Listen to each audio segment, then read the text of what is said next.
Hey guys, tonight we begin with something complex, if not slightly pungent. The medieval inn. This was where tired travelers met suspicious stew, where ale flowed freely, and so did lice, and where half your night was spent wondering whether that groan upstairs was someone snoring or dying. So before you get comfortable, take a moment to like the video and subscribe, but only if you genuinely enjoy what I do here. And let me know in the comments where you're tuning in from and what time it is for you. It's always fascinating to see who's joining us from around the world. Now, dim the lights, maybe turn on a fan for that soft background hum, and let's ease into tonight's journey together. It's not so much that the innkeeper wakes up.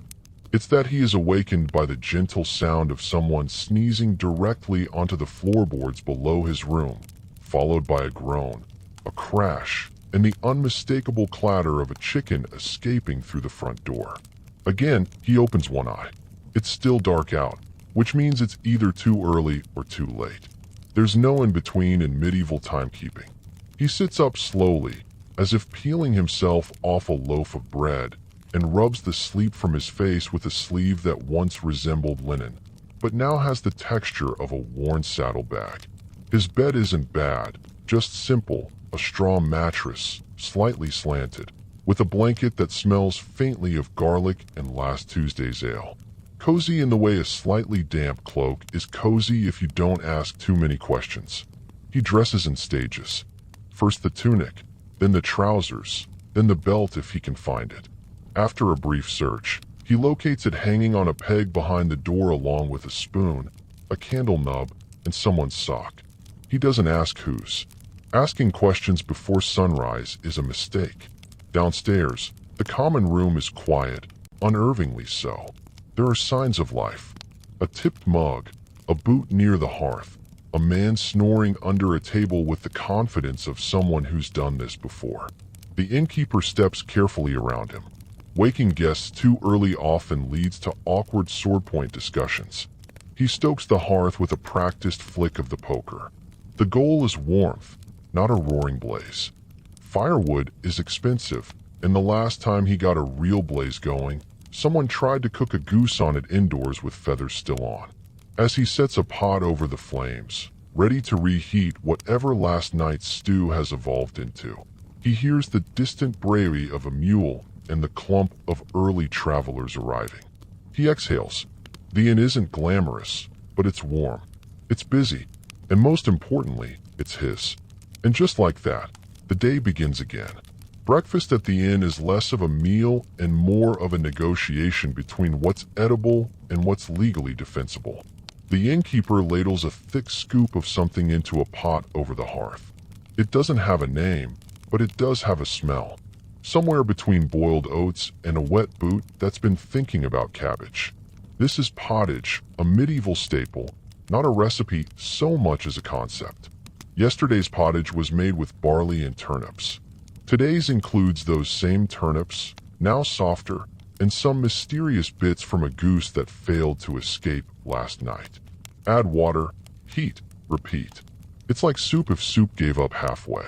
The bread is present, hard as a roof tile, and just as chewable. It's cut with care, mostly because the innkeeper doesn't want to break another knife on it.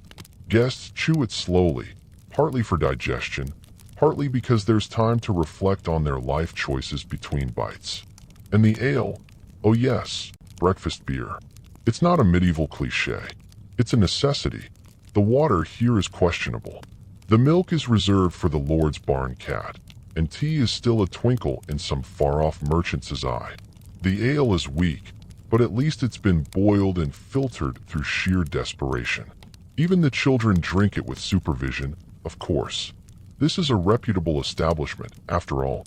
By now, guests are drifting in one by one. A merchant with a coin purse clutched like a holy relic. A sleepy pilgrim still clutching his walking stick and muttering about blisters. And inevitably the bard, who requests honey for his porridge, as though honey hasn't been locked in a chest for weeks. The barmaid, agile and immune to nonsense, moves between tables like a dancer who's had enough. She smiles at the patrons, refills mugs, and dodges unsolicited compliments with the grace of someone who has memorized every possible bad poem a drunk traveler can recite. By the end of breakfast, the inn smells like smoke, barley, and ambition. Empty bowls clatter onto tables. Stomachs are foolish. Spirits are lukewarm. It's not fine dining, but it's hot, it's filling, and nobody's died yet. Which, by medieval standards, is a triumph. If there's one thing a medieval inn doesn't need more of, it's people. Yet by mid-morning they begin to pour in like pigeons with luggage, and about the same regard for personal hygiene. First through the door is a knight, or rather someone claiming to be a knight. He has armor, yes, but it's mismatched, rusty, and held together with what looks like curtain rope. He demands a private room despite having no coin, no manners, and the general scent of a horse that lost a bet. Behind him is a merchant's apprentice who talks like he owns a fleet of ships, but pays with buttons. He tries to haggle over a bowl of soup as though this establishment offers Groupon deals. Then comes the bard. Every inn has one. He never actually pays, but insists that his songs are worth more than gold. They aren't. He carries a lute, 6 strings missing, and immediately launches into a mournful tune about lost love and goat theft. Nobody asked for this. On fasting loudly while eyeing the bread. Within minutes, he's eating said bread and explaining that technically it's not a sin if the loaf was already broken. By noon, the inn is full of clashing personalities and overlapping smells. Someone is drying their socks near the hearth. Someone else is sharpening a knife for no clear reason. A child runs between tables, pursued by a goose with a grudge. In the corner, 2 travelers argue over who gets the only stool without a wobble. And overseeing it all is the innkeeper, calm as a monk on payday. He's seen it all before. He knows that by evening someone will fall in love, someone will fall asleep in their soup, and someone will challenge a stool to a duel, probably the bard again. He pours another mug, wipes the counter with a cloth that has seen better centuries, and gives a nod to the barmaid, a silent agreement that despite everything, this place is still running. The guests may be unpredictable, loud, occasionally bleeding, but they're also what makes the inn, and he wouldn't have it any other way, except quieter and with fewer goose chases. If the inn has a soul, or at least a functioning brain, it's the barmaid. Her name is Marjorie. She's about, possibly, or maybe she just aged rapidly from exposure to traveling poets. No one knows for sure. What people do know is that the entire operation would collapse into a stew-soaked heap without her. She moves through the chaos with practiced precision, one hand balancing a tray of mugs, the other swatting a wandering hand that misjudged her patience. Her reflexes are faster than a ferret in a pantry. A drunken mercenary once tried to compliment her ankles and woke up 2 days later with his boots nailed to the ceiling. Marjorie can take an order in 4 dialects, pour ale without spilling a drop, and insult a noble without technically committing treason. She's not rude, she's efficient, and in a building held together by splinters and half-promises, she is the only one with actual authority. She knows which travelers will pay in coin and which will try to barter with seashells. She can sniff out a fake accent, a stolen ring, and a flirt disguised as a food complaint. The monk may mumble about sin, but even he knows. Marjorie is the patron saint of keeping things moving. Her day starts before dawn and ends long after the fire burns low. In that time, she'll serve stew, chase children, bandage a scraped knee, and somehow find time to refill every mug in the room, often while dodging falling cutlery or calming down an argument about who owns the goat that wandered in during lunch. And yet she never drops the tray. That's the magic of it. Marjorie doesn't run the inn on paper, but in practice, it's her kingdom. The innkeeper might own the walls, but she controls the floor. A wink here, a sharp word there, a stare that can curdle milk. It's a delicate dance, and she performs it daily with the kind of grace that only comes from years of low expectations and high tolerance. Lunch at a medieval inn isn't so much a meal as it is a test of coordination, patience, and one's tolerance for noise that registers somewhere between festival and siege. It begins innocently enough. The hearth is warm, the stew is bubbling, and Marjorie rings the battered iron triangle that signals food is ready. A peaceful moment, brief, immediately followed by stampede-level chaos. Guests emerge from corners you didn't know existed. A trader leaps over a sleeping dog. A bard swings his lute over one shoulder like he's marching into battle. Two farmers argue over who sat down first despite there being 6 empty benches and absolutely no one keeping score. The innkeeper ladles out steaming bowls of pottage, a dish whose exact ingredients are known only to the pot and possibly divine beings. It's hearty, warm, and completely flavorless, unless you count turnip as a flavor. One guest asks if it's vegetarian. Another asks what vegetarian means. The innkeeper pretends he doesn't hear either of them.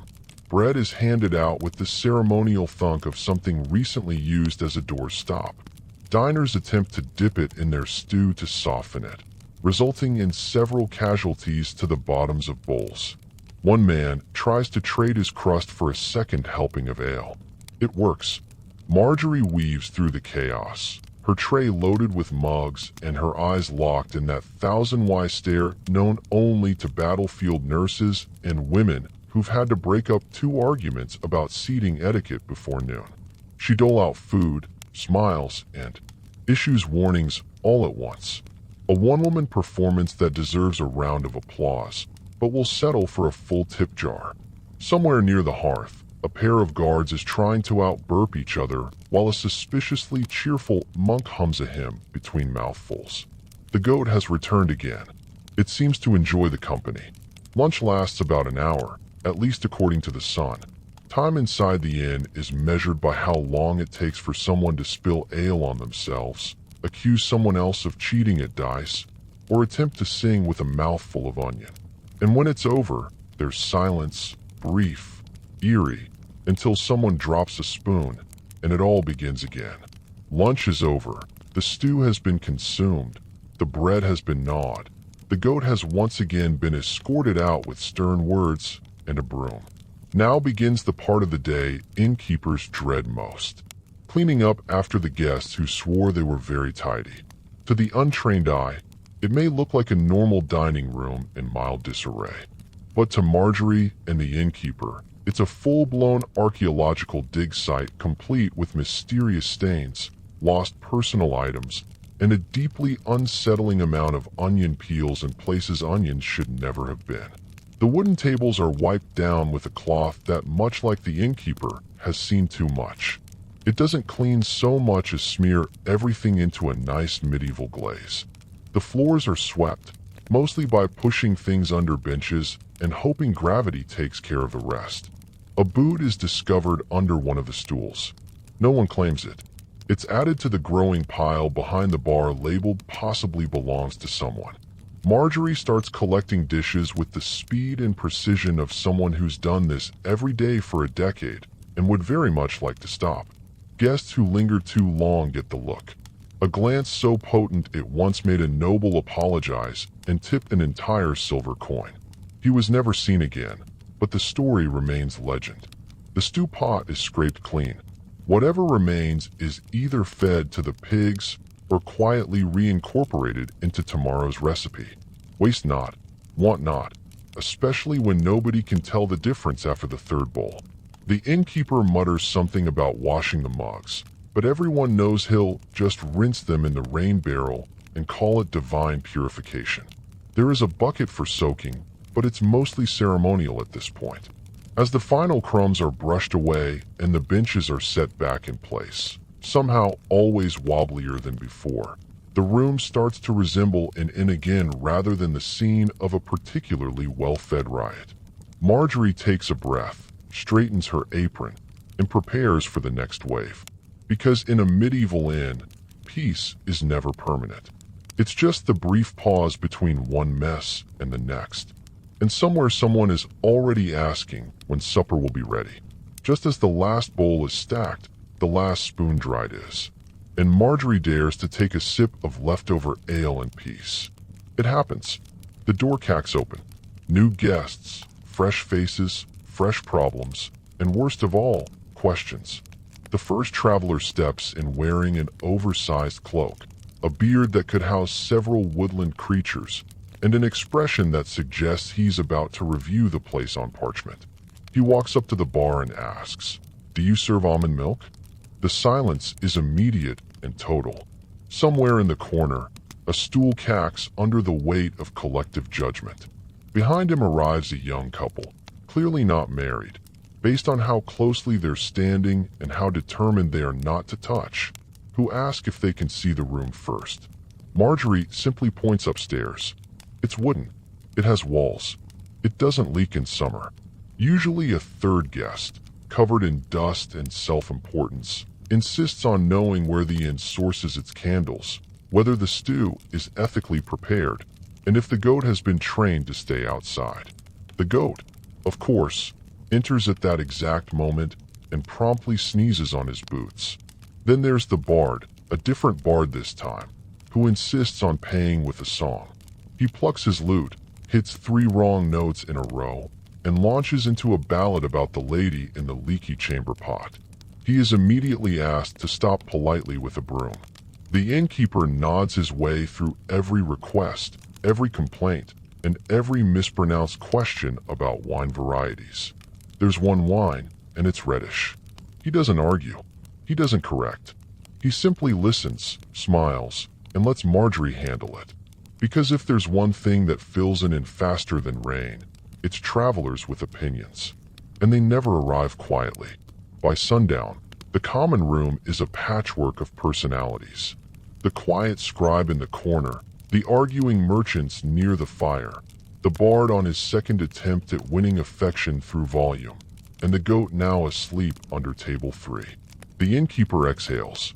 Another batch of guests, another round of small disasters waiting to unfold, and all of them somehow think they're the normal ones. Supper time arrives, not with elegance, but with noise. Loud overlapping noise. Chairs scrape. Mugs clink. Someone coughs theatrically to hint that they've been waiting ages, even though they arrived minutes ago and are still wearing their traveling cloak like it's a crown. Marjorie emerges from the kitchen holding a pot that's technically still warm and definitely still stew. The day's menu hasn't changed. It's still the inn's signature dish. Whatever was left from earlier, slightly reheated. It's served with a chunk of bread that could double as a blunt weapon and a side of commentary from the guests. "This stew tastes different than last night," one traveler says with suspicion. "It's the same stew," Marjorie replies without looking up. "Oh well, it's nice," they add quickly, now fearing for their cutlery privileges. The bard, who is still here somehow, offers to perform a song in honor of the meal. He gets through one verse before Marjorie places a ladle in his bowl with a little more enthusiasm than necessary. He gets the message. Over near the hearth, 2 merchants are having a lively debate about grain prices, which is somehow louder than the couple arguing about how many fleas they counted on the bed upstairs. The goat has returned.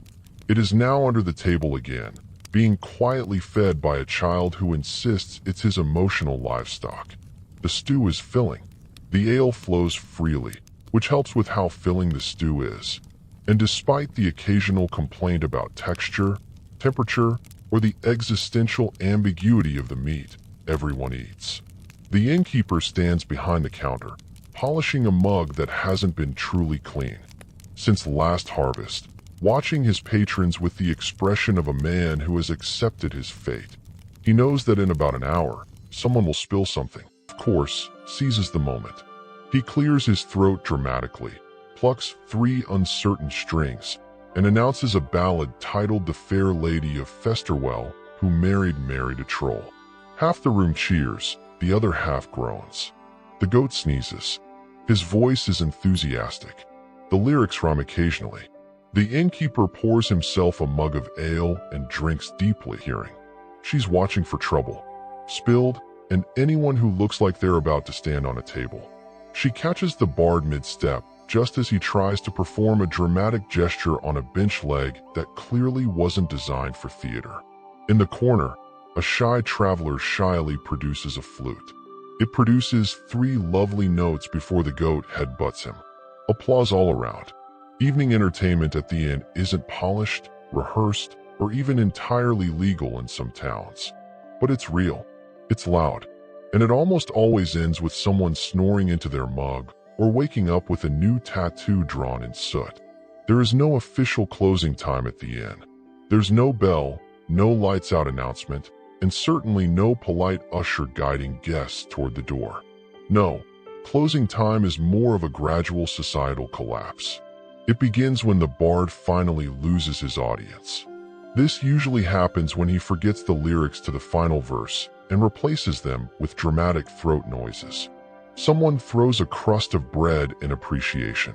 It's unclear whether it's applause or a bribe to stop. Next, a few patrons start to slump, not from ale necessarily, but from sheer caloric weight. The stew has settled. Gravity has won. One merchant leans so far back on his stool that he becomes furniture. His companion uses him as a footrest. Marjorie starts stacking empty mugs like she's building a small fortress. She doesn't say much, just raises one eyebrow, which in the language of innkeeping means, wrap it up or start sweeping. There's always one guest who insists on ordering something after the hearth has gone dark. Tonight, it's a peddler who thinks a light snack means a full roast duck. He is given bread, a look, and a firm suggestion to chew slowly and sleep sooner. The goat, ever present, has curled up by the embers. It is technically not allowed indoors, but at this point, it's paid more attention during story hour than half the humans, so exceptions are made. The innkeeper begins his rounds. He pokes at the dying fire, checks that no one is passed out face down in the stew pot again, and gently nudges a snoring traveler off a table and onto a bench. A professional move learned through years of subtle repositioning. One couple heads upstairs, bumping into every visible surface. They will, by morning, complain about the noise. The irony is noted and filed away for later passive-aggressive amusement. Eventually, the room empties. Not all at once, but in soft, wobbly waves like a tide of cloaks, yawns, and the occasional hiccup. The chatter fades. The laughter dies down. The inn grows quiet. Sort of. A mug rolls off a table. Someone upstairs drops a boot. The goat sigh deeply. But for now, the worst of the day is over. The guests are asleep, or at least horizontal and no longer speaking. Climbing the stairs in a medieval inn is an act of faith. Not spiritual faith, structural. The steps creak, groan, and occasionally shift underfoot like they're considering early retirement.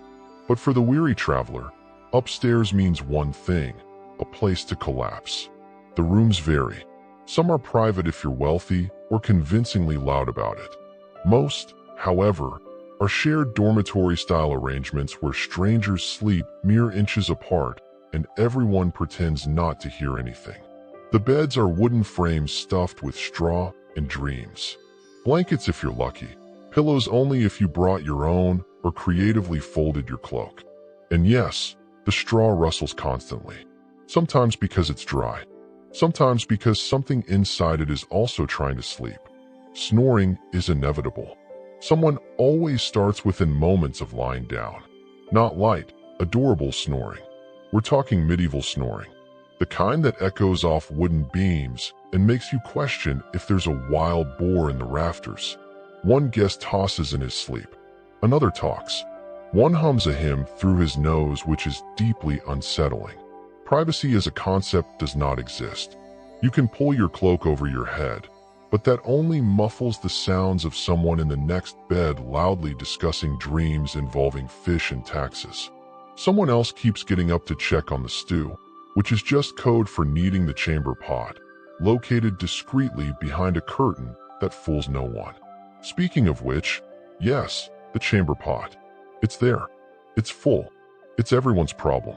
It's also someone's footrest until they realize their mistake too late. Occasionally, someone stumbles in after dark, unsure of which bed is theirs and prepared to argue about it.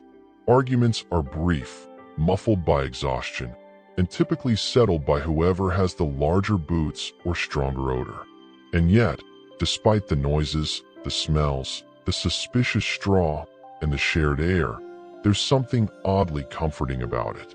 A dozen people, all from different places, sleeping under the same crooked beams, snoring in harmony. Upstairs isn't peaceful, but it's safe, warmish, and with luck, mostly free of goats, which at this hour of night counts as luxury. It's late. The fire has burned down to glowing embers. The common room is finally still, except for the occasional creak, the kind that makes you wonder if the building is settling or if something alive is navigating the beams. Either way, it's time for the innkeeper's midnight patrol. This ritual isn't written anywhere, but every innkeeper knows it. It involves a candlelight, an exhausted sigh, and a silent prayer that no one has died, started a fire, or sleepwalked into the pantry again. The tour begins downstairs. The benches are mostly empty. The mugs are half drunk, half spilled, and possibly fermenting into something new. A spoon floats in the ale barrel. The innkeeper doesn't want to know how or why. He checks the doors front and back, both bolted, probably, maybe. The front one tends to swing open during high winds or emotional conversations. He props a bucket in front of it just in case. Behind the counter, he counts the coins from the day's trade. Most of it is real currency. Some of it is buttons, carved bones, and once again, that same old pair. He places it in the undecided value bowl. Next stop, upstairs. He tiptoes like a man sneaking through a nest of mildly drunk wolves. Each floorboard betrays him with a creak louder than the last. Behind one door, someone snores with conviction. Behind another, someone mumbles about taxes in their sleep. He peeks into the shared room, a sea of limbs and cloaks. One guest is sleeping upside down. Another has tucked themselves under the bed like a human storage box. The chamber pot is full as always. Then comes the weird part of the patrol, things that shouldn't be moving. A broom has fallen over again. The candle flickers despite no draft. He hears the unmistakable sound of a lute string being plucked even though the bard went to bed hours ago or was tied to the wagon outside. Depends who you ask. And of course the goat is missing again. The innkeeper exhales. Everything is by this and standards fine. He descends the stairs, blows out the candle, and mutters, "If anything catches fire, let it be the bad stew." It's the middle of the night, and technically everyone is asleep, but let's not pretend it's restful. The shared upstairs room hums like a beehive of human discomfort. Snoring is the dominant sound, layered, textured, and deeply unmusical. One guest snores in short bursts like a hiccuping squirrel. Another goes for volume, vibrating the rafters with every exhale. It's like a symphony of sleep apnea. Someone talks in their sleep, mostly about carrots. Another keeps whispering, "No, my lord," in a tone that suggests either a bad dream or a romantic misunderstanding. A boot falls with a thud onto the floor. Nobody moves, not even the goat, now snuggled beneath someone's cloak like it owns the place. The bed frames creak in protest every time someone rolls over, which happens often as straw mattresses are not known for their ergonomic support. In fact, if you're not stabbed by a twig in the first minutes, the bed is probably haunted. Then there's the heat. With so many bodies in one room, the temperature climbs to barn in summer. Cloaks are shed, blankets kicked, and someone decides to open the shuttered window immediately, letting in a breeze and the local owl, who now refuses to leave. The smell, it's what one might politely call robust. A fragrant blend of stew digestion, unwashed socks, warm goat, and the vague ghost of ale.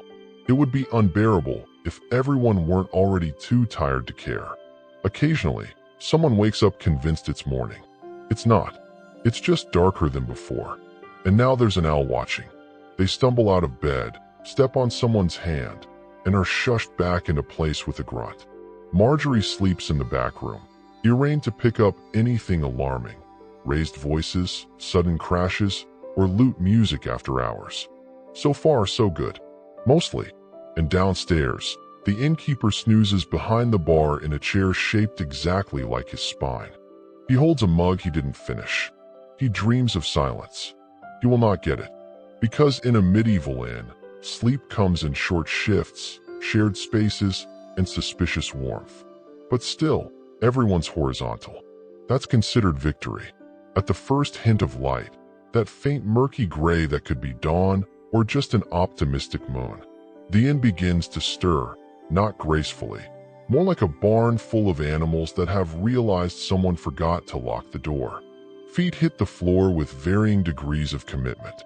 Someone groans dramatically, as if waking up was unexpected and entirely unfair. Another guest immediately begins searching for their missing boot. It's on the hearth. No one knows how. The goat does, but he's not telling. The shared room empties in waves. The early risers, merchants, monks, and anyone with a guilty conscience creep out first. They leave behind a mess of wrinkled blankets, muddy footprints, and one still sleeping traveler who insists, even in dreams, that he didn't touch the cheese. Downstairs, the innkeeper is already awake. Technically, his eyes are open. His body is upright, but his soul is still halfway between this world and wherever old barkeepers go in their dreams, somewhere with clean mugs and quiet guests. Marjorie arrives moments later, wrapped in a shawl and sheer determination. She begins her silent inventory of overnight damage. 2 overturned stools, 1 missing candle, and someone inexplicably put jam on the broom handle. Questions start immediately. Has anyone seen my satchel? Did I pay last night? Is this my goat? To each, Marjorie offers the same response. A slow blink followed by a flat maybe. Then comes the denials. I didn't spill that ale. I wasn't the one snoring. I never said that about the monk's sandals. Everyone denies everything loudly, even when confronted with direct evidence, like a ladle stuck in someone's belt or a half-eaten turnip in their boot. The bard reappears, blur-eyed and declaring he has written a new verse about the night's events. He is promptly offered a bowl of porridge and told to eat quietly. For once he complies. Breakfast is served, stew is reheated, ale is poured. Life continues. By the time the sun fully rises, most guests have either paid or bartered their way out. Some leave sheepishly, others stride off proudly, convinced they were charming. But one truth remains. Nobody ever admits what happened after supper. The guests have trickled out. The goat has been escorted again, and Marjorie is scraping something unidentifiable off a bench with the focus of a surgeon and the face of a woman, reconsidering every life choice that led her here. The common room is quiet now, not peaceful, just taking a breath. A few embers crackle in the hearth. The floor is sticky. One bench lists slightly to the left, either for misuse or protest. The innkeeper stands behind the counter, cradling a mug of the morning's first ale like it's a family heirloom. He gazes across the room and mutters the same thing he mutters every morning. Well, that wasn't too bad. It was, of course, but optimism helps digestion. Marjorie walks past with a tray of used spoons, a frayed cloth, and the look of someone who will not be answering questions before sunrise tomorrow. She refills the stew pot with water, salt, and faith and begins stirring. Breakfast will happen as always. Outside, a cart rattles by. A rooster announces its existence. Somewhere in the village, a smith hammers something unreasonably loud for this hour. And just like that, the world is awake again. And with the world come new guests. The inn's door opens. A farmer steps in, dragging a sack of something possibly vegetable. Behind him, a woman with a travel cloak and the polite smile of someone about to complain about prices, and naturally, a knight with a dented helmet and no indoor voice. They look around. Nods are exchanged. Coins change hands. Questions are asked. Answers are vague. The cycle begins again.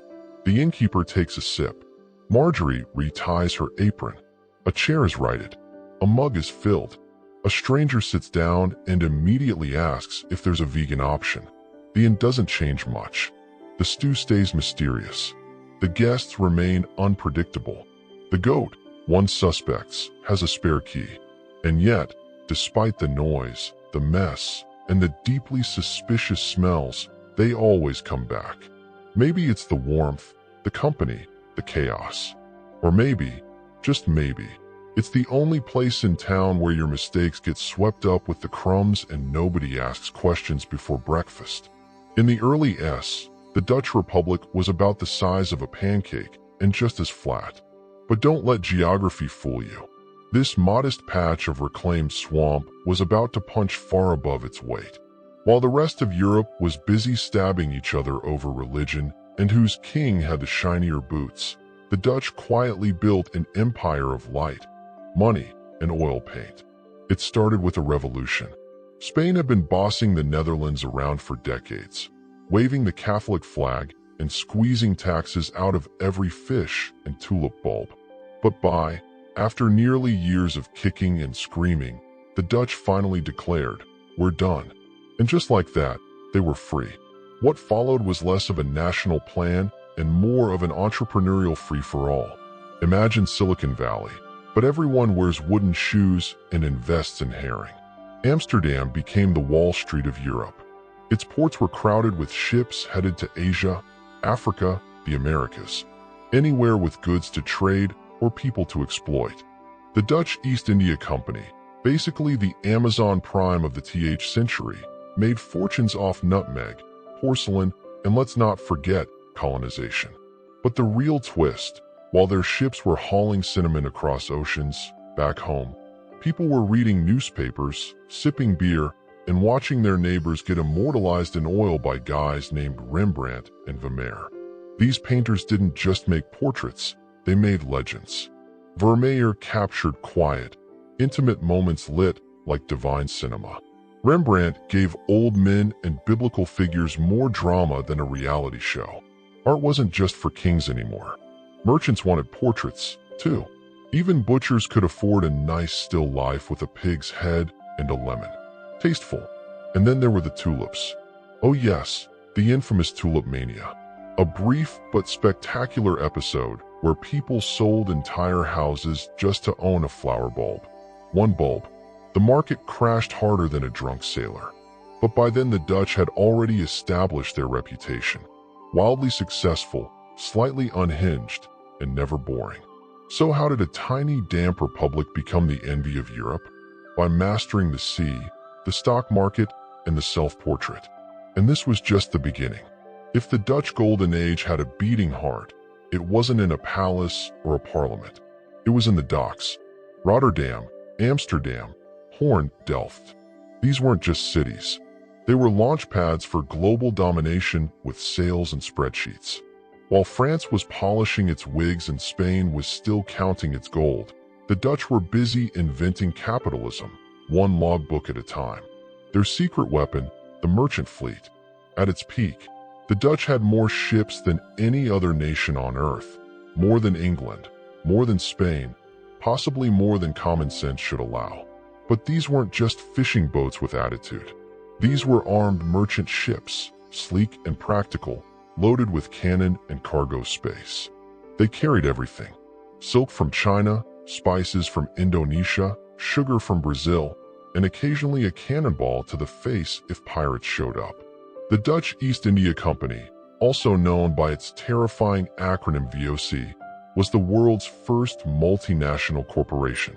Shareholders, stock markets, dividends. Yes, it was capitalism before it was cool or even ethical. The VOC did whatever it took to protect profit. Fortresses, private armies, and let's not sugarcoat it, some rather ruthless colonial tactics. The spice trade wasn't just cutthroat. It was decapitation friendly.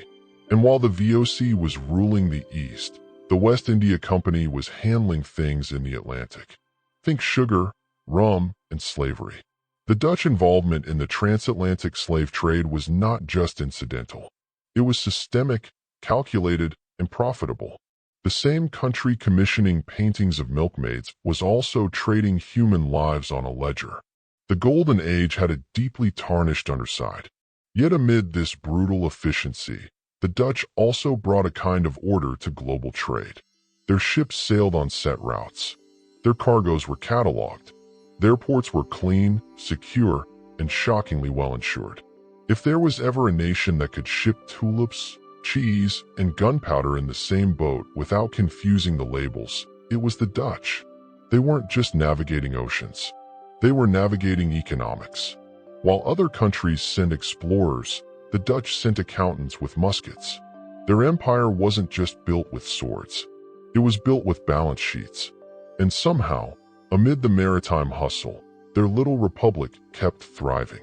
Next, we zoom into the velvet-lit world of Vermeer, where everyday life became eternal. While Dutch ships hauled goods across continents and trading companies turned quarterly profits into golden chandeliers, something else was happening. Quietly, almost silently, in the towns and homes of the Dutch Republic, a girl poured milk. A woman laced her pearls, a letter was read in silence beside an open window, and with every mundane moment, a man named Johannes Vermeer turned ordinary life into eternal poetry. Vermeer wasn't the most famous painter of his day. In fact, he wasn't even the busiest. He produced a grand total of about known works. That's less than what Rembrandt spilled on the floor during a single bad week. But what Vermeer lacked in volume, he made up for in radiance. His paintings are calm, composed, and eerily luminous, like someone painted sunlight holding its breath. What set him apart? Precision, detail, and a near mystical understanding of light. The interiors he painted weren't just backgrounds. They were characters. You could almost hear the creak of the wooden floors and the ticking of a clock. And that's the secret of the Dutch Golden Age. While the outside world raced forward, artists like Vermeer captured the sacredness of slowness. Of course, Vermeer's magic wasn't performed in a vacuum. This was a society that adored images. The average Dutch home in the 10th century had more paintings on the walls than forks in the kitchen drawer. Landscapes, portraits, still lives, ships, cows, and a generous number of dead fish arranged on tables. They loved it all. Why? Because this was a middle-class country. Merchants, bakers, and brewers had money and taste. They didn't want cherubs floating in clouds. They wanted something that looked like their world, but slightly better lit. And the painters delivered. Dutch art became an industry, fast, detailed, and refreshingly local. But back to Vermeer. His works weren't flashy or political. They didn't shout, they whispered. And in those whispers were volumes about intimacy, solitude, and the quiet drama of domestic life. He painted what was often overlooked and made it unforgettable.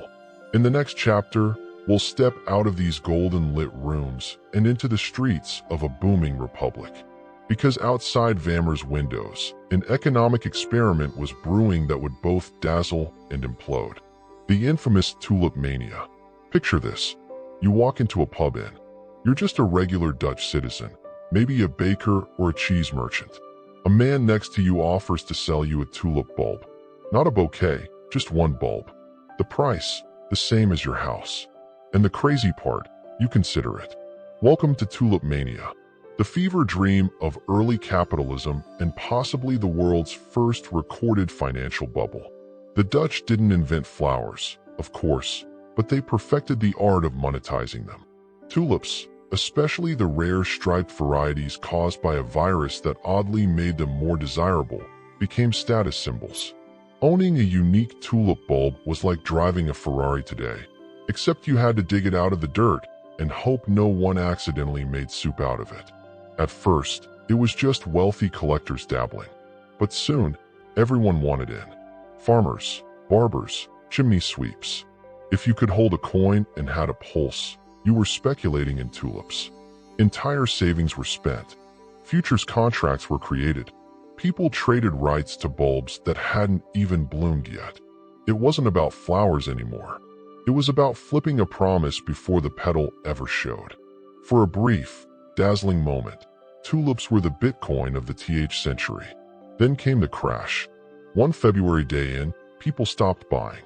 Maybe they blinked and realized they were mortgaging homes for plants. Maybe someone actually saw a tulip and thought, wait, that's it? Prices collapsed. Fortunes vanished.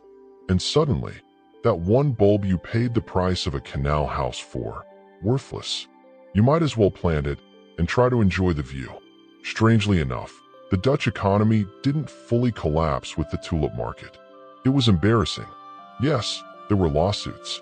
There were public sermons about greed and vanity. But the Republic shrugged, dusted off its doublets, and moved on. It wasn't their last brush with speculative mania, just the prettiest one. Tulip mania became a moral tale about hubris, irrational markets, and the human tendency to chase beauty until it bites. But while the bulbs rotted, the Dutch spirit didn't.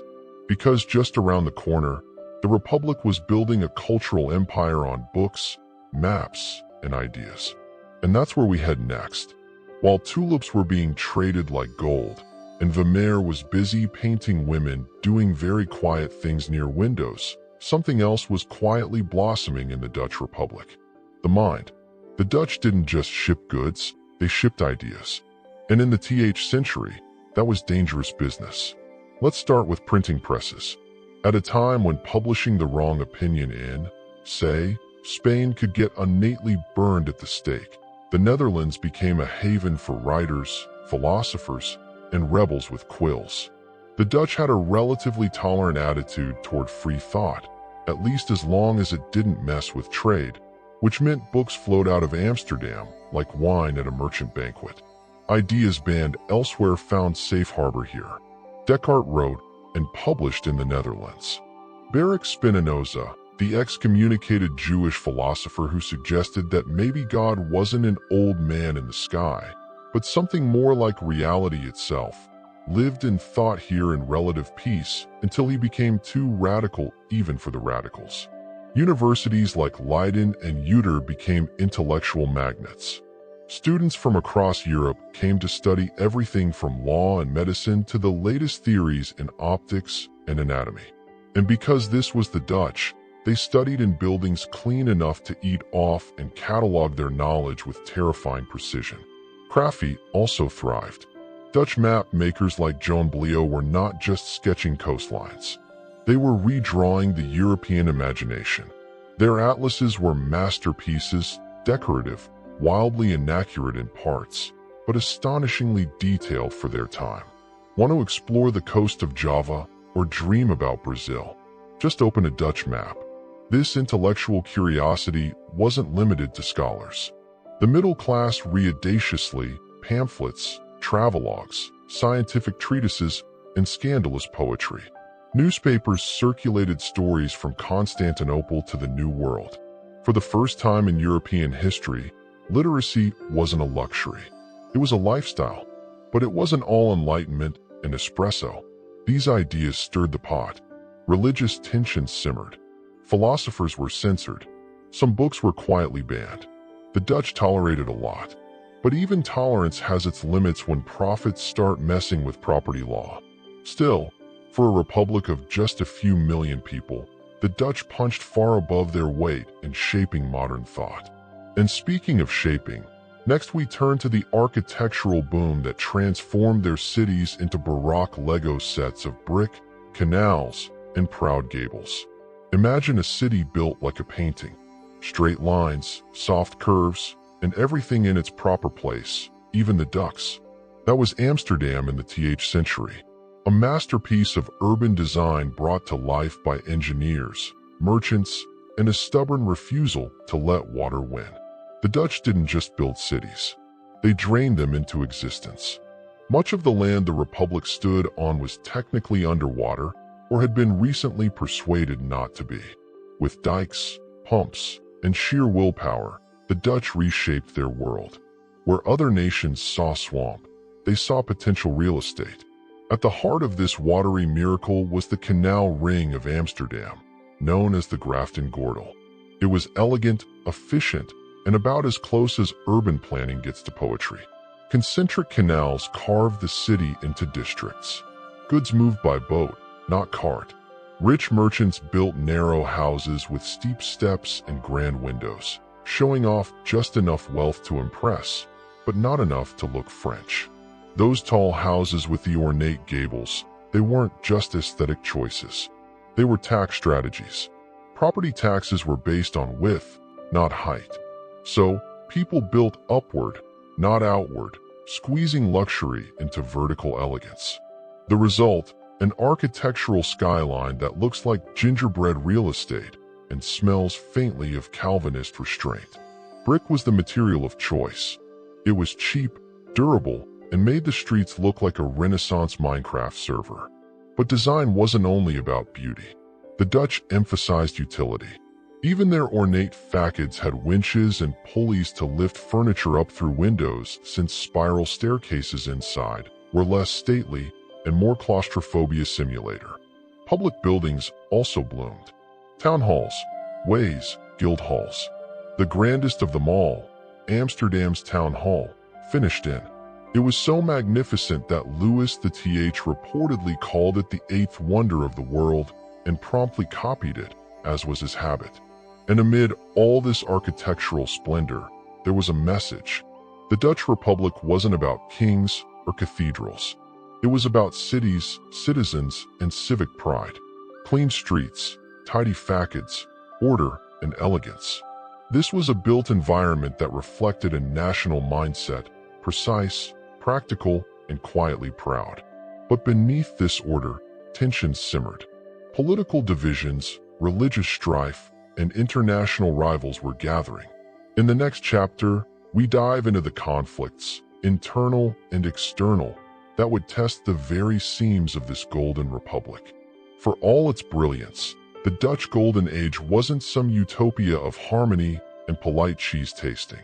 Behind the tulips and oil paintings lay a republic built on tension, political, religious, and increasingly military. First, the politics. The Dutch Republic wasn't really a republic in the modern sense.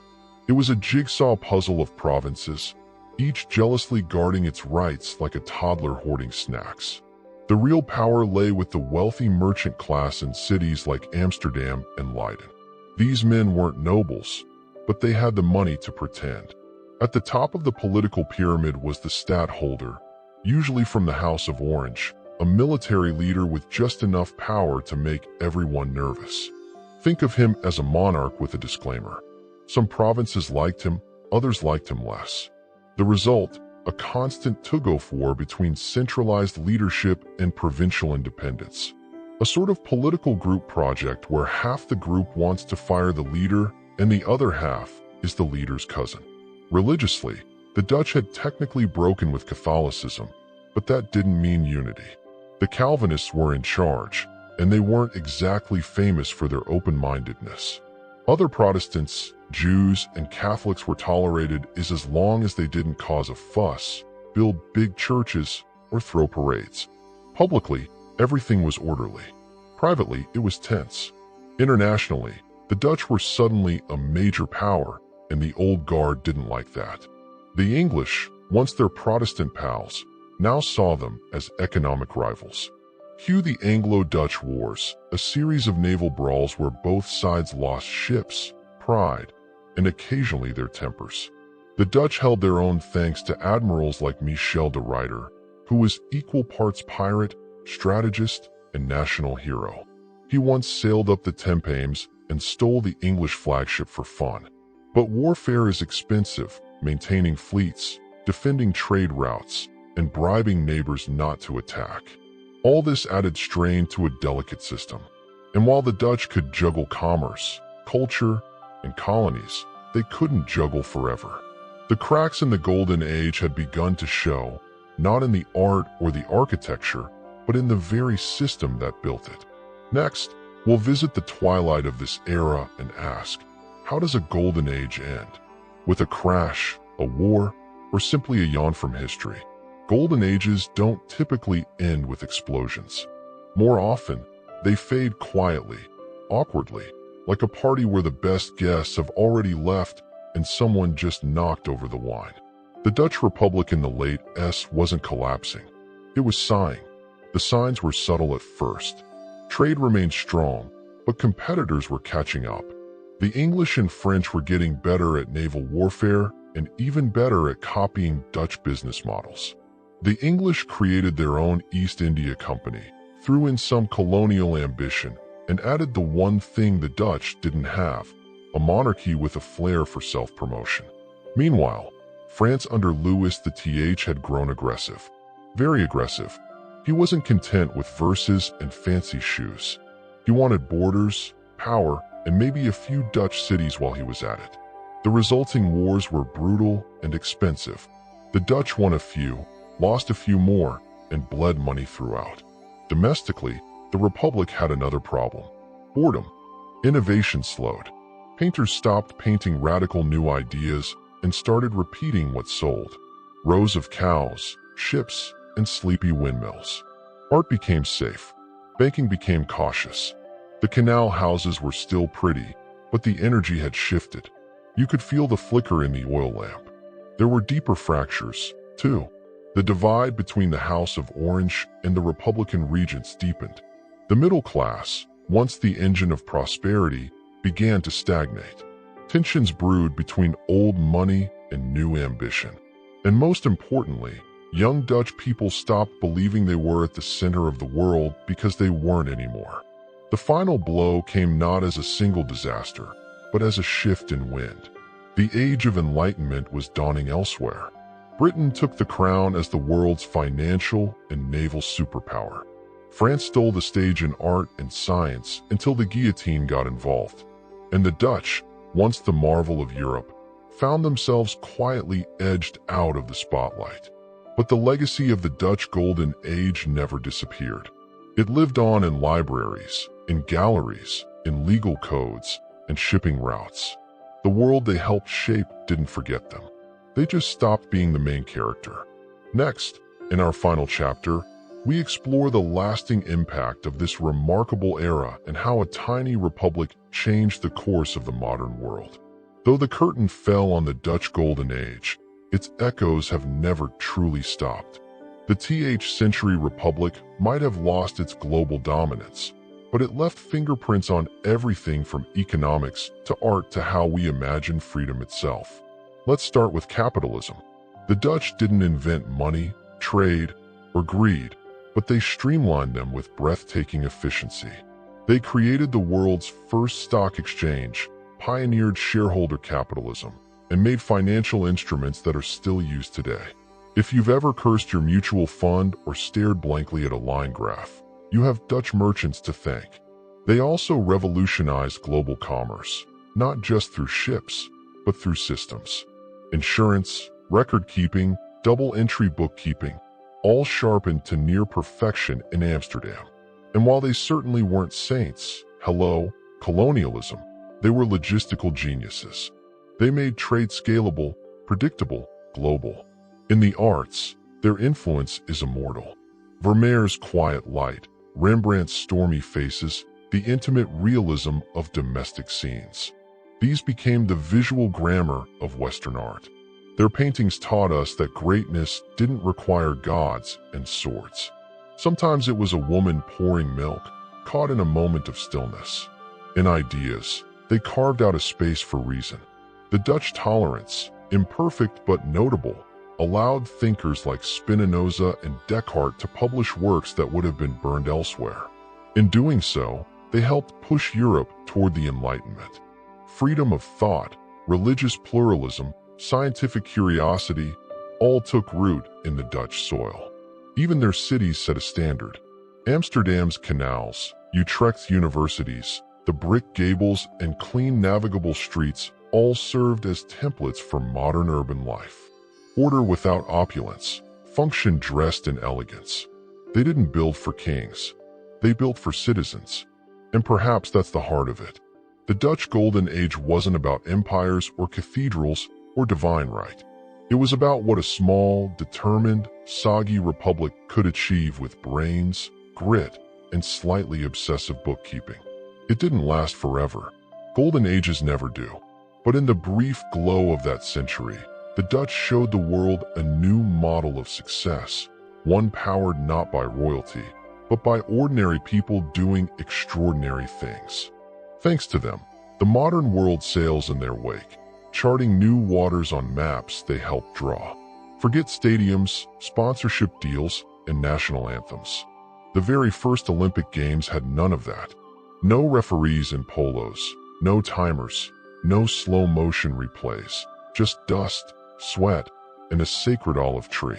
The year was B.CE, and the location was Olympia, a quiet religious sanctuary in the Peloponnese, dedicated to none other than Zeus himself, the king of the gods, champion of lightning bolts, and apparent enthusiast for athletic thighs. But these weren't just local games to pass the time between harvests. They were sacred, religious, even. The ancient Greeks didn't separate worship from physical excellence. In their eyes, competing naked in the heat of the Greek sun wasn't just showing off. It was divine devotion. To test the limits of your body in front of Zeus was the ultimate offering, one far more acceptable than sacrificing goats or writing hymns in hexameter. The origins of the games are a mythological mess.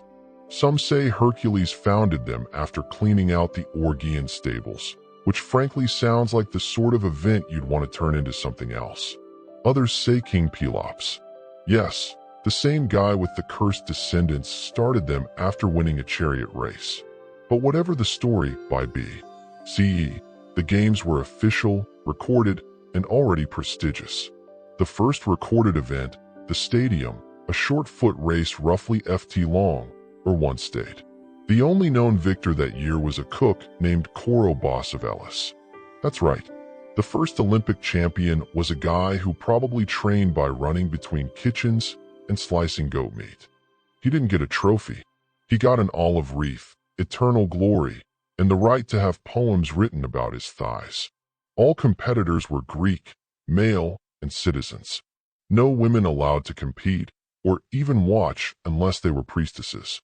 Married women caught sneaking and risked being hurled off a cliff, which feels a bit extreme even by ancient standards. But despite the simplicity, the stakes were enormous. To win an Olympia wasn't just a personal triumph. It brought glory to your polis, your city-state. You were no longer just a man. You were a hero, and heroes in ancient Greece lived forever. The first Olympic Games may have started with a single-foot race, but things escalated quickly. What began as one guy sprinting FT turned into a sprawling schedule of events that tested every aspect of the male body. Speed, strength, balance, and how well you could fight someone half covered in olive oil. Let's begin with the basics. Running. After the stadium, more races were added.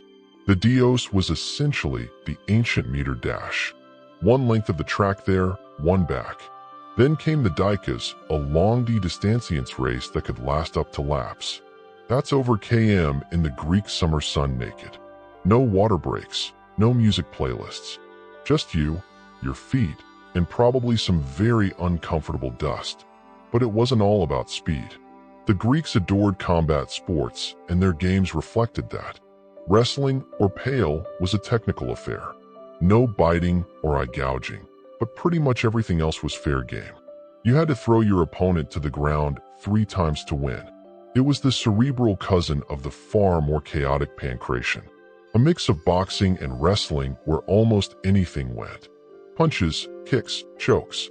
It was violent, raw, and beloved. The rules: try not to kill your opponent, at least not in front of the judges. Boxing, called pygmachia, was brutal. No gloves, just leather straps wrapped around the knuckles. Matches often ended in blood and broken bones, and surrender was the only way out. It was less float like a butterfly and more survive with your teeth. Then there was the pentathlon, a 5-event spectacle for the ultimate all-rounder. It included running, wrestling, long jump, javelin, and discus. The long jump was done with weights called halter, supposedly to add momentum, which sounds more like a tripping hazard than an athletic boost. And finally, chariot racing. Held in the hippodromium, it was fast, dangerous, and occasionally fatal. The interesting twist: the owners of the horses won the prize, not the drivers. So, some aristocrat could pay a stable boy to risk his life for glory and still take home the olive wreath. Classic. Each event pushed men to their limits and sometimes past them. But they weren't competing for gold or money. They were chasing something even more valuable in ancient Greece. Kleos, eternal fame. To the ancient Greeks, the Olympic Games weren't just about flexing your glistening biceps in front of the crowd. They were first and foremost an act of worship. The athletes weren't simply competitors. They were pilgrims. In Olympia, that wasn't just an arena. It was a sacred site dedicated to the king of the gods himself, Zeus. Nestled in a lush grove called the Altus, Olympia was more temple than stadium. Before a single race was run or a discus was hurled, the sacred atmosphere had to be honored. The most important structure, the Temple of Zeus, a colossal Doric masterpiece that once housed a gigantic ivory and gold statue of the god sculpted by Phidias. It was one of the 7 wonders of the ancient world. And yes, it absolutely loomed over the games like a divine referee. The rituals began days before the competitions. Athletes took oaths before a statue of Zeus Haios, Zeus of the Oaths, swearing not to cheat, bribe, or bite during wrestling. Breaking that vow wasn't just poor sportsmanship. It was sacrilege. Cheaters were fined and their penalties paid for bronze statues of Zeus that lined the entrance path, eternal reminders of their shame. And then there were the sacrifices. Lots of them. Dozens of bulls were slaughtered at the altar of Zeus. The smoke, the chanting, the blood. It was all part of a massive communal offering. The meat was cooked and shared among spectators and priests, turning the games into a sacred barbecue on a divine scale. Fire was central to the ceremony. A sacred flame believed to have been lit by the rays of the sun burned at the altar of Hestia. This tradition inspired the modern Olympic flame, though thankfully without the animal sacrifice. Spectators, athletes, judges, they didn't just come for sport. They came for religious renewal, for a chance to witness divine favor manifest through human excellence. The air was thick with incense and anticipation. Winning meant Zeus himself had smiled upon you. Losing meant, well, maybe you didn't pray hard enough. And at night, with the contests done and the altars still warm, Olympia glowed with music, feasting, and philosophy. It was worship, festival, and spectacle all in one. If you were dreaming of participating in the ancient Olympic Games, we hope you were Greek male and very, very nude. The games were sacred, prestigious, and about as exclusive as a Spartan wine club. The rules strict, the requirements intimidating, and the list of those allowed to compete very short. First and foremost, athletes had to be freeborn Greek men, not slaves, not foreigners, not even women. The Olympics were a showcase of Greek masculinity in all its oiled-up glory. Competitors came from city-states across the Greek world, Athens, Sparta, Corinth, Rhodes, and beyond, but only if they could prove their Hellenic bloodline. Citizenship was more than paperwork. It was a birthright, and without it, you weren't setting foot on that track. And then there was the nudity. Competing nude was standard. Why? For one, the Greeks believed the human body, particularly the male body, was the physical expression of divine perfection. Also, it made cheating harder. No secret weapons, no armor, and no hiding behind flashy gear. Just you, your muscles, and maybe a very unfortunate sunburn. Training wasn't optional. Athletes had to prove they'd been preparing for months prior and undergo a final month of supervised training at Olympia itself. This wasn't a casual pastime. It was a brutal regimen of running, grappling, and tossing heavy things until you resembled a marble statue, minus the helpful plinth. Now about women. They were banned from competing and in most cases from even watching. A married woman caught attending could be thrown off Mount Tapion. Exceptions were made only for unmarried women, particularly priestesses like the priestess of Dido, who had front row seats as part of her religious office. But don't worry, women had their own games. The Heron Games honoring the goddess Hera with foot races for girls and young women, fully clothed.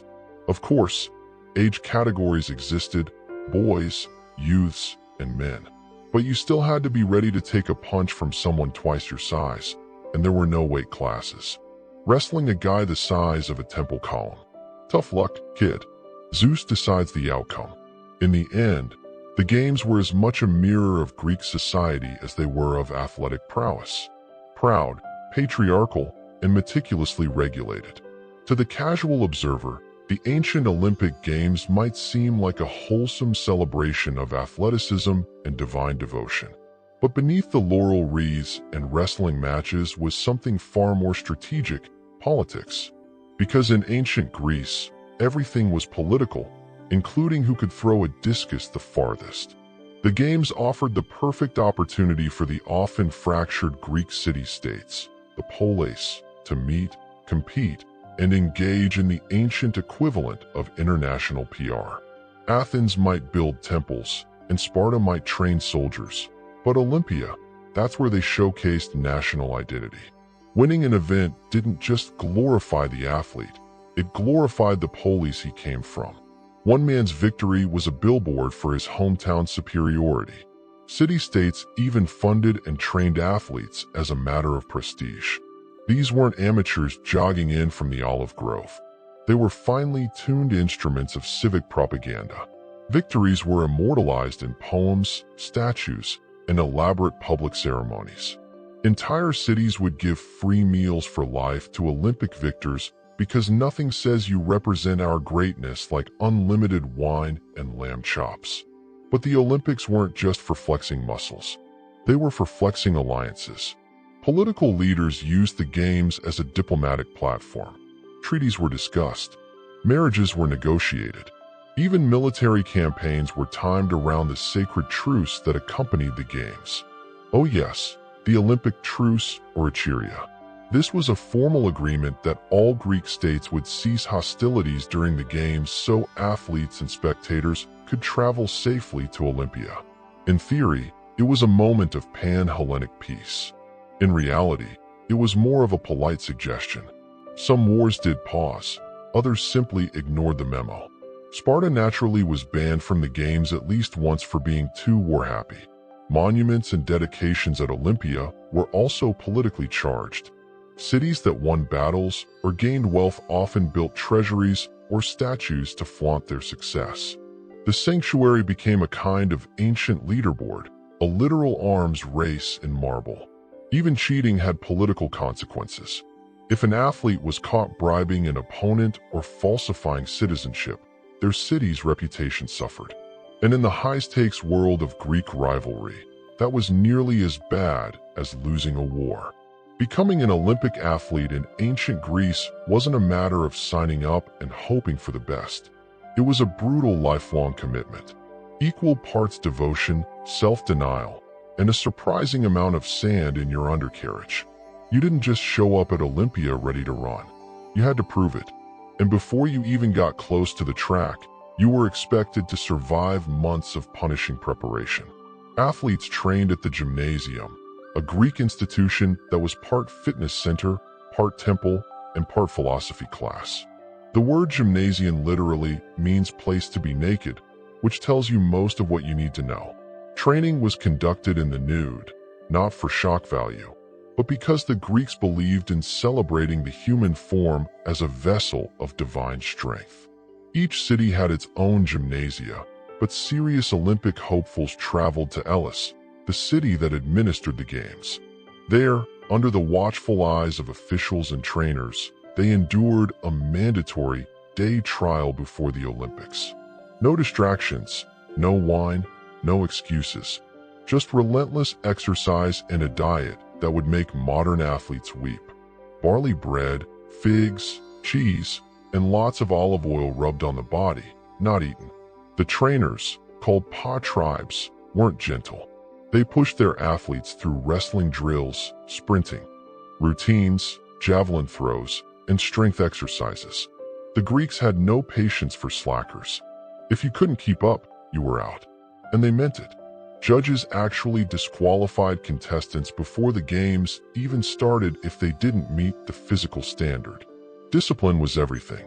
No gym memberships, no protein shakes, no fans cheering you on from Instagram. Just the grind. Ancient athletes endured punishing heat, strict diets, and grueling repetition, all for a fleeting moment of glory, and maybe a lifetime of free meals if they won. And it wasn't just about the body. The ideal athlete was expected to have a sound mind, too. Gymnasia were also places of learning where future champions discussed philosophy, ethics, and the meaning of irate excellence in all things. To compete in Olympia was to pursue perfection, not just victory, not just strength, but to become something closer to the gods. The sun rises over Olympia. The air is thick with incense, sweat, and anticipation. For days, the sacred sanctuary becomes the epicenter of the Greek world. Pilgrims, poets, merchants, politicians, and pickpockets all converge for the spectacle. Today is not a normal day. Today, the gods are watching. The opening procession is a blend of ceremony and flexing. Athletes stripped bare and shining with olive oil march in a line. Spectators cheer, city-states wave banners, and judges called the Hellenodai look on with expressions that say, "We will disqualify you for blinking funny." The crowd is massive. Tens of thousands cram into the stadium, sitting on stone or dirt embankments, shaded only by the occasional olive tree and a well-placed sun hat. There are no tickets, no assigned seats, and no bathrooms worth mentioning. What there is, however, is noise. Lots of it. Shouts of support, jeers at rivals, vendors hawking wine and honey cakes, and philosophers grumbling about the decline of morals. Then the trumpet blare. The events begin. Runners launch from their marks with no starting pistol, just a loud shout and the tension of 1,000 eyes. Wrestlers grapple in the sand, slipping in the oil and kicking up dust. Chariots race dangerously around hairpin turns in the hippodromium, where crashes are frequent and occasionally fatal. And the pancration, that's where things get downright primal. Choking, twisting, punching, all in front of Zeus. Winners are crowned immediately after their events with an olive wreath from the sacred tree of Olympia. No medals, no podiums, just a loop of branches and the roar of the crowd. But the glory eternal. Victors are celebrated like war heroes back home. Their names are etched in stone, their likeness carved in marble. And if they're lucky, a poet like Pindar will immortalize their deeds in verse. Long, dramatic, and extremely flattering verse. And through it all, the divine presence lingers. Offerings are made. Bulls are sacrificed. The gods are thanked. Because every leap, throw, and sprint isn't just for fame. It's an offering, a prayer made with muscle and grit. The games are over, the dust settles. The crowds pack up their amori and head home. But for a select few, those crowned with an olive wreath, life is never the same again. In ancient Greece, Olympic victory wasn't just an athletic achievement. It was a full-blown life upgrade. Winning in Olympia meant you didn't just beat other men. You had pleased the gods. And that kind of divine favor came with serious perks. Victors returned to their pole as heroes. Statues were raised in their honor. Poets sang their praises in verses so flowery they could outshine the gardens of Aphrodite. Some cities gave their champions front-row seats at public events. Others offered free meals for life, a far better prize than a medal, especially in a world where dinner wasn't guaranteed. Wealthy patrons lined up to sponsor you. Families arranged better marriage prospects. Children were taught your name in school. And if you were from a small town, you might find your face carved on local coinage, your abs immortalized in bronze. But with fame came expectation. Olympic victors weren't allowed to vanish into obscurity. They became symbols, living proof of a city's greatness. Some were sent on diplomatic missions, others recruited as generals. Their bodies had earned glory, and now their names had to carry it. Of course, not everyone handled the spotlight well. Some athletes grew arrogant. One famously tried to dedicate a statue to himself and the gods only for the people to quietly change the inscription. Others tried to cheat in later games, thinking their reputation would protect them. Spoiler, it didn't. Those caught bribing opponents or lying about their citizenship were fined, humiliated, and sometimes had their names wiped from records. But for the honest few, the reward was Klaus, immortal fame. In Greek culture, Klaus was the golden ticket. The chance to be remembered not just by your children or your city, but by history itself. If you died young, your name lived on. If you lived long, you became a mentor, a legend, maybe even a myth. And that's what made the Olympic Games more than sport. They were a forge for legacy. For over 1,000 years, the Olympic Games blazed like a sacred flame, held every 4 years without fail, even through wars and plagues. From BCE onward, generation after generation of Greeks gathered at Olympia to honor the gods, chase glory, and maybe throw a javelin farther than anyone else. But even sacred traditions aren't immune to time. By the 10th century CE, the Roman Empire had swallowed the Greek world. The games continued under Roman rule, but the original religious meaning began to fade. Romans enjoyed the spectacle, gladiators, chariots, public blood sports. But the idea of sport as divine devotion didn't translate as well when your emperor thought he was a god. Then came a final blow. In CE, Emperor Theodosius Thundant, recently converted to Christianity, banned all pagan festivals. That included the Olympics. After more than a millennium, the torch was snuffed out. The temples of Olympia were left to crumble. Earthquakes and floods buried what was once the heart of the Greek world. The sanctuary fell silent. For centuries, the games lived only in legend. Their stories passed down through ancient texts admired by scholars, but viewed as a relic of a vanished world until in the 10th century that old flame flickered back to life. Inspired by the spirit of ancient Greece and a newfound obsession with classical antiquity, a Frenchman named Baron Pierre de Beta decided it was time to bring the games back, not in a ruined temple under olive trees, but as a modern international competition. And so, the modern Olympic Games were born in Athens, fittingly in the very land where they began. Today's games are bigger, louder, and significantly more clothed, but echoes of the original still remain. The year cycle, the sacred torch lit at Olympia, the ideals of excellence, honor, and unity, and the pursuit of something greater than victory, immortality through achievement. From nude runners in dusty fields to televised gymnastics and synchronized swimming, the Olympic journey has never been linear. But it's always been human, messy, glorious, and ever-evolving. And it all began with a cook named Kroios, a foot race, and a wreath of olive leaves beneath the gaze of Zeus. The year was, and the United States was less a country and more a very expensive experiment. The revolution had been won, but the war had left behind a mountainous debt.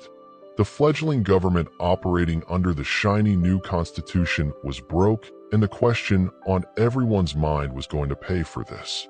Enter Alexander Hamilton, the nation's first Secretary of the Treasury, who didn't just love strong financial systems. He worshipped them. Hamilton believed the key to national strength lay in federal authority and sound fiscal policy. His plan: consolidate state debts under the federal government, establish a national bank, and here's the kicker: raise revenue through taxes. And not just any taxes, a federal excise tax on distilled spirits, better known as the whiskey tax. To Hamilton, it made perfect sense. Whiskey was widely produced, widely consumed, and let's be honest, drank like water in many parts of the country, especially on the frontier where clean water wasn't always guaranteed. Taxing whiskey was like taxing sunshine. You could count on it. But out on the western frontier, particularly in western Pennsylvania, farmers had other ideas. Many small-scale farmers didn't just drink whiskey. They made it. They turned excess grain into liquor because it was easier to transport, preserved well, and could be used like currency. Whiskey was liquid gold, literally. And now the federal government was reaching deep into their pockets to take a cut. Worse yet, the tax disproportionately hit small distillers, the very people scraping by with homegrown copper stills and a handful of corn. Large producers could pay a flat fee, small farmers. They had to pay per gallon, and that felt like punishment by the bottle. To these men, this wasn't just a tax, it was a betrayal. The revolution had been fought over taxation without representation. And here was a distant government in Philadelphia telling them how to run their stills. Some called it tyranny. Others called it familiar. The seeds of rebellion were planted not in the halls of Congress, but in log cabins and backwoods taverns where the talk turned from frustration to defiance, and all over whiskey.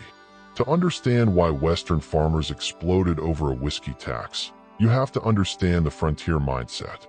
Life west of the Alleghenies wasn't just hard. It was practically medieval. Roads were muddy trails, news took weeks to travel, and government was a rumor from a far-off land called Philadelphia. The whiskey still in the barn wasn't just a hobby. It was survival. Whiskey wasn't merely a drink. It was a currency, a commodity, and a cultural cornerstone. A gallon of corn whiskey could buy nails, pay wages, or trade for a pig. Taxing it felt like taxing breath itself, and the federal excise tax. It hit small producers hardest, those who couldn't afford the lump sum flat fee large distillers paid. Instead, they were taxed by the gallon, down to the last drop. So farmers resisted, not with paperwork, but with pitchforks and muskets. At first, it was low-key civil disobedience. Tax collectors were ignored. Forms were left unfiled. But then came the intimidation. Officials trying to enforce the tax found themselves on the wrong end of tar barrels and angry mobs. In western Pennsylvania, resistance turned especially fierce. Collectors were harassed, threatened, or outright attacked. One was stripped, whipped, and left in the woods with feathers in his hair. A frontier fashion statement with a clear message. Go home. The federal courts issued subpoenas. No one showed. Marshals tried to deliver them. Locals ran them off. It wasn't a protest anymore. It was open noncompliance spreading across counties like spilled mash. What made it worse? Most of these people had fought in the revolution. They had shed blood for independence. And now they were being taxed by a federal government that felt eerily similar to the monarchy they'd overthrown. Didn't we just do this?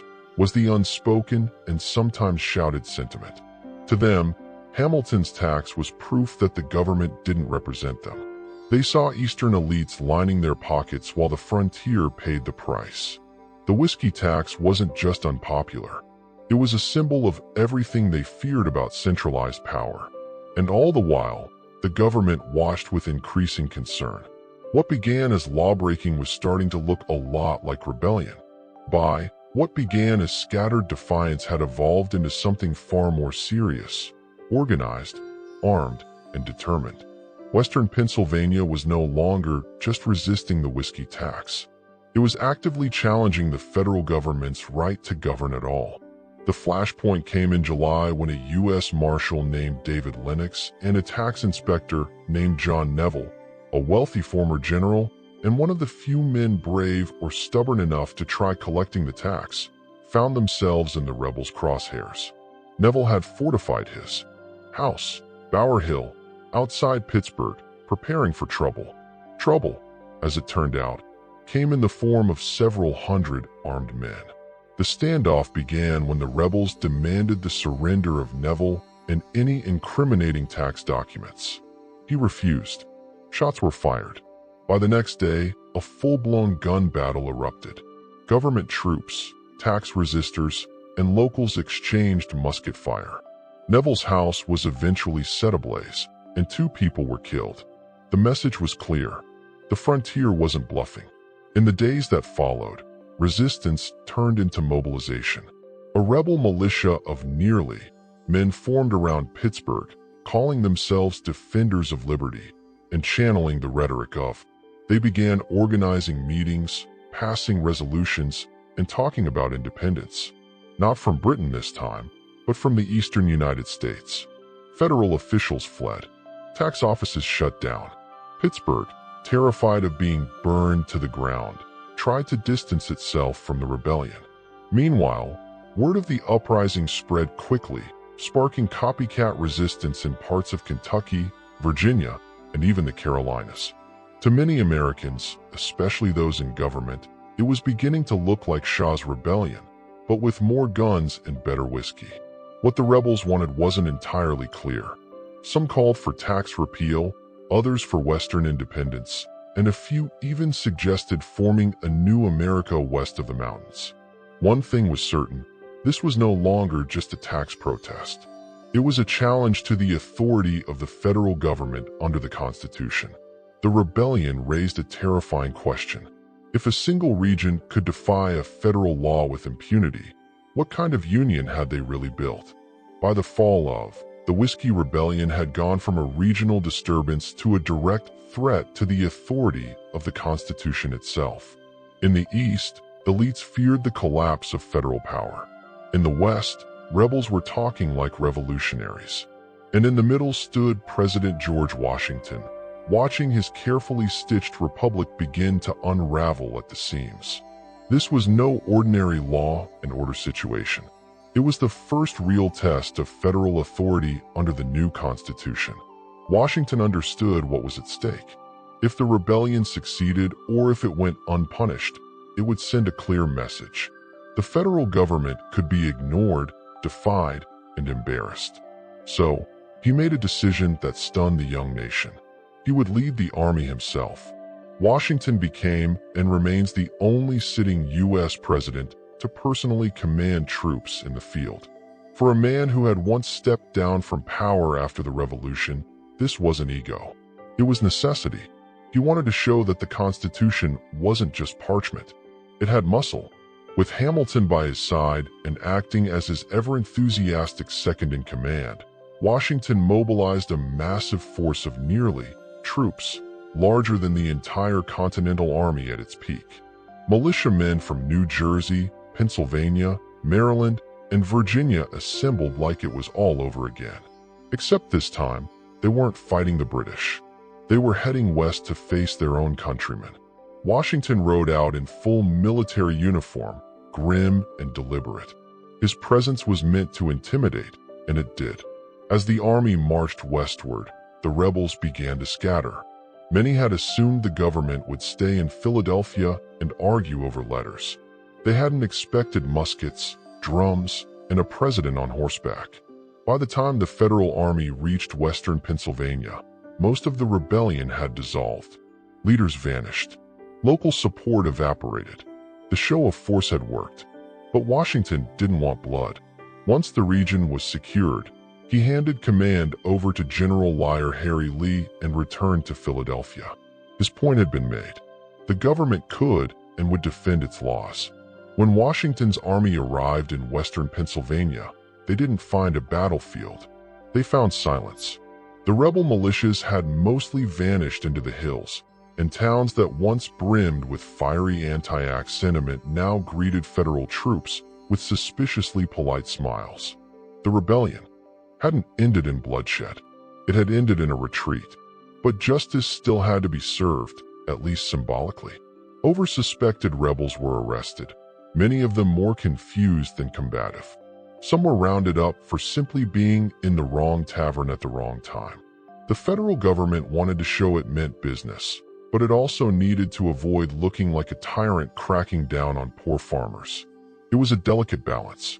In the end, only 2 men were convicted of treason.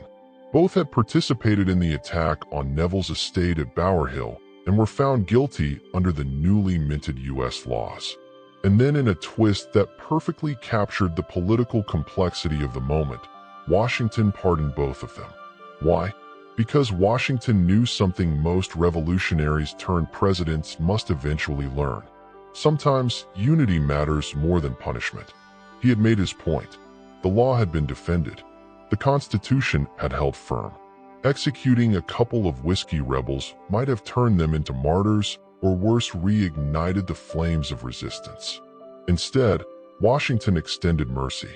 It was calculated, yes, but also characteristic of his leadership style, firm in principle, restrained in action. His goal wasn't vengeance. It was precedent, and that precedent was crystal clear. The federal government had the right to tax and the power to enforce. For the first time since the Constitution was ratified, the central authority had faced a challenge and passed the test. Barely, but not everyone saw it that way. For some in the frontier regions, the rebellion confirmed their worst fears. That the federal government cared more about Eastern elites than Western farmers. That Hamilton's financial schemes served bankers, not barrel makers. That maybe, just maybe, the revolution had been for nothing. Still, the rebellion faded.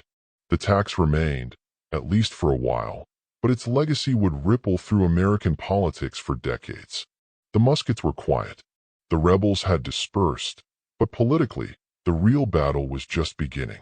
The Whiskey Rebellion didn't just test federal authority. It exposed deep fractures in the new republic's identity. And at the center of this divide were two towering figures with wildly different visions for America: Alexander Hamilton and Thomas Jefferson. Hamilton, the architect of the whiskey tax, saw the rebellion as proof that a strong central government was not only necessary but essential to national survival.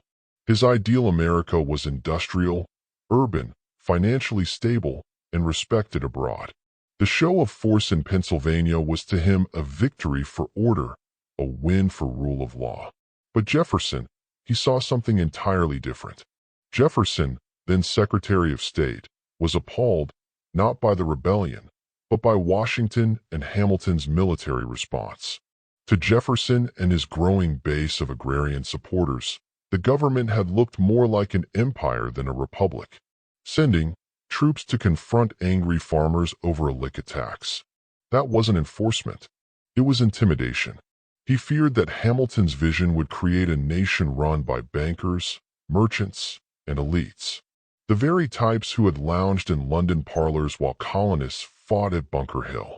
Jefferson's America was rural, decentralized, and rooted in the virtues of the independent farmer. The Whiskey Rebellion became political ammunition. Jefferson and James Madison began organizing opposition to Hamilton's Federalist policies.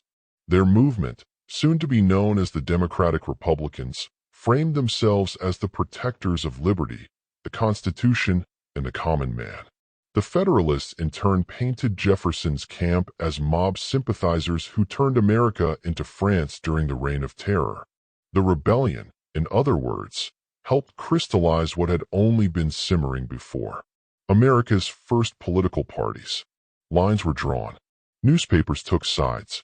The whiskey tax debate became shorthand for a larger struggle between centralized power and local autonomy, between elite control and populist resistance. So while the rebellion was crushed militarily, it lived on politically. It became a story both sides would retell in very different ways.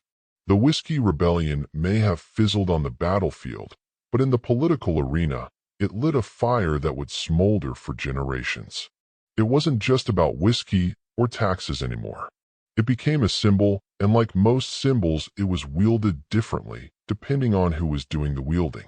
For Federalists, the rebellion was proof that the new Constitution worked. After the chaos of the Articles of Confederation, where rebellion had gone unanswered and the government could barely afford ink, this time was different. The law was challenged and the law responded. The peaceful dispersal of the rebels, followed by orderly trials and presidential pardons, painted a picture of mature, responsible governance. It was power restrained, not abused. To the Democratic Republicans, however, the whole affair reeked of hypocrisy. The revolution had been fought over taxation without representation, and now a federal government dominated by Eastern elites had marched an army across the Appalachians to crush a protest by poor farmers. It felt less like unity and more like occupation. To them, the rebellion symbolized a government that had forgotten its roots. This ideological tug-of-war spilled into public discourse. Newspapers ran fiery editorials. Political clubs debated the meaning of liberty. Was the rebellion a dangerous echo of mob rule or a desperate cry for fairness from the margins of the republic? Even the word rebellion became contested. Federalists insisted it was a treasonous insurrection. Democratic Republicans called it civil disobedience.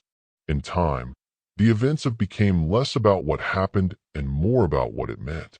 And looming over all of it was the Constitution itself. The Whiskey Rebellion was the first moment the federal government tested its new legal framework against real resistance and survived. It proved that the balance of federal and state power was not just theoretical. It could be enforced, but it also highlighted a reality the founders couldn't ignore. Not everyone experienced the Constitution the same way. For the elites in Philadelphia, it was protection. For the farmers of western Pennsylvania, it was intrusion. After the smoke cleared and Washington's army marched home, the frontier returned to its usual rhythm of hard labor, hard weather, and hard liquor. The rebellion was over, at least officially. But the echoes didn't fade quickly, and neither did the resentment. Though the federal government had made its point, enforcement of the whiskey tax remained a mess. Collectors were still afraid to show their faces in the western counties. Revenue was minimal. In some regions, the tax was still completely ignored. The law existed on paper, but not in practice. And that was the irony. After all the drama, the military show of force, and the high-minded speeches about national authority, the whiskey tax barely worked. Even Alexander Hamilton, the policy's architect, began to realize it wasn't worth the cost. It had created massive political backlash, helped birth an opposition party, and stirred up anti-federal sentiment that would haunt the Federalists for years. All for a tax that didn't even bring in much revenue. Not exactly a win. Meanwhile, public opinion was shifting. The frontier wasn't just some backwards outlier. It was growing fast. More settlers were heading west. The idea of a centralized government taxing frontier livelihoods began to seem less like governance and more like a grudge. When Thomas Jefferson won the presidency ushering in the first peaceful transfer of power between rival political parties, he brought with him a very different philosophy. Where Hamilton had sought to build federal strength, Jefferson wanted to minimize government intrusion, especially on small farmers. And one of his first acts as president, repealing the whiskey tax. It was gone. Just like that, the controversial tax that had sparked rebellion shaped early political identity and sent George Washington riding into battle disappeared quietly with a few strokes of a pen. No riots, no flames, just a quiet admission that sometimes power isn't worth the fight. The law had held. Yes, but the people had spoken too. And for all its symbolism, the whiskey tax ultimately proved how fragile federal authority could be when it ignored the lives of those on the margins. In our final chapter, we'll reflect on the long-term legacy of the Whiskey Rebellion and how it still echoes in today's debates over government power and protest. The muskets are long silent, the barrels empty, the tax repealed. But the legacy of the Whiskey Rebellion still lingers, aged like the liquor that sparked it. At first glance, it may seem like a footnote in the vast story of the early republic. A regional dispute, a tax gone wrong, a brief flicker of armed protest. But look closer, and you'll see a moment that encapsulates a profound national dilemma. Who holds power, and how far will people go to resist it? The rebellion forced the country to answer uncomfortable questions. Could the federal government enforce its laws? Yes, but would doing so fracture the very unity it sought to preserve? Also yes. It highlighted the delicate balance between law and liberty and showed that a republic doesn't run on paper alone. It runs on perception, participation, and trust. Washington's decision to ride out with the army wasn't just a flex. It was an act of symbolism, a demonstration that the Constitution was more than ink and ideals.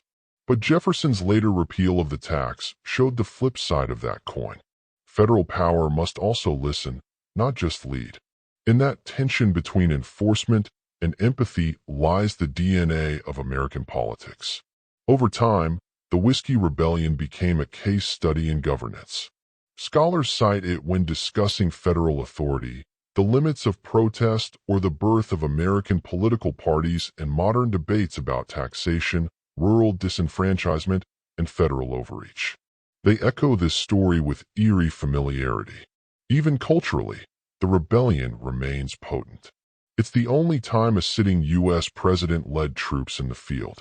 It sparked political movements, shifted national dialogue, and challenged the boundaries of dissent in a young democracy. In many ways, the rebellion wasn't about whiskey at all. It was about who gets heard when the government makes decisions that affect everyday lives. Today, the story of the Whiskey Rebellion serves as both warning and reminder that even in a democracy, laws must earn their legitimacy and power must be wielded with care. The line between governance and provocation is razor thin, and sometimes it runs straight through a glass of corn mash. History may have aged the whiskey, but the rebellion, it still burns.